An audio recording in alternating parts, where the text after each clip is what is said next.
Today I'm talking to Rob Chambers, our Vice President of Customer Success. How are you doing, Rob? I'm doing well. How are you? I am good.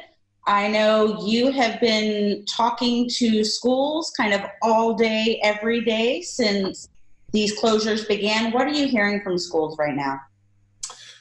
Just a variety of concerns. I think I am seeing we're kind of past the panic and trying to figure out, and now schools are moving into more long-range planning. What is this going to look like for next school year, and how do we prepare for when it inevitably happens again?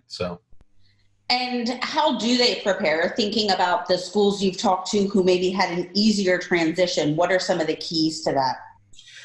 I'd say the ones that had an easier transition were ones that were further along in one-to-one deployment, especially where devices were already going home, and that has simplified the transition for some of the schools.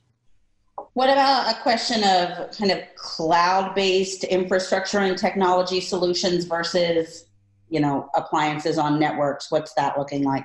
A lot of schools had some sort of infrastructure to manage devices remotely, but they really thought of it as a secondary, looking to technologies like MDM or cloud-based filtering, and being able to really use those now, as your primary. You're starting to shift your thinking of that. It's not a secondary tool anymore. It is your primary tool. I know you're dealing with a lot of new customers coming on to Relay, also helping a lot of older customers or existing customers optimize their settings. What does that look like from a filtering perspective? What matters to them right now? Probably one of the biggest ones that we're getting questions about and supporting customers on is video services. And now with the shift of where things are, they're really in use. And so I'm talking with a lot of schools about how to adjust their policies. They're standardizing on one video platform or another, and then getting the policies in place to roll that out. That's probably the biggest. The second biggest would be YouTube. Now so much instruction is happening that way. We're delivering content that way. It's real time, and switching to a feature like Smart Play and having that ability to on the fly allow teachers to allow their videos and that kind of thing has really been a major shift. So schools need to open up more of that maybe than they're used to, but still keep it safe. So Smart Play is key to that. Yep. I know you're also dealing with schools expanding their one-to-ones or their take-homes to either younger students, other operating systems. What does that look like? Yeah, we're seeing a lot of schools that are pulling devices that maybe were on carts or classroom sets, and now they're having to prep those to go home. And then, getting them filtered. Again, that shift from thinking of the remote filtering as more of my secondary tool to now my primary tool. Because now those devices, maybe, they never went home. So they may not have had agents on them before. So now they're prepping them and deploying agents.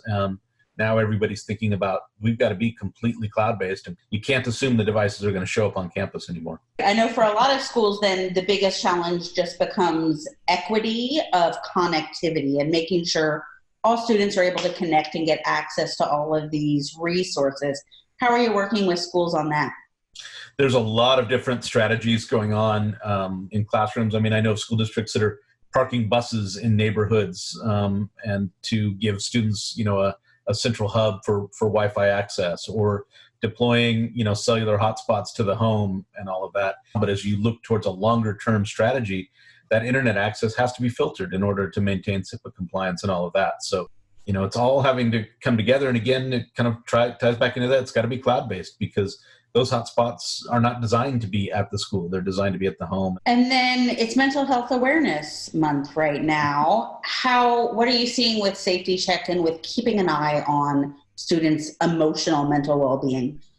Yeah, I think that's a feature we've long been proud of at Lightspeed, and I think it's really having a greater opportunity to shine here. Safety Check really gives the schools that ability to monitor it. They're able to get that information directly to counselors as opposed to having to, say, funnel it through IT and all that. Protecting those kids, keeping them safe. it's why we get up and do what we do every day. So I'm glad that we can be helping schools keep an eye on that. Well, thanks for talking to me today, Rob. All right. Thank you. And thanks for helping all of our customers. Of course.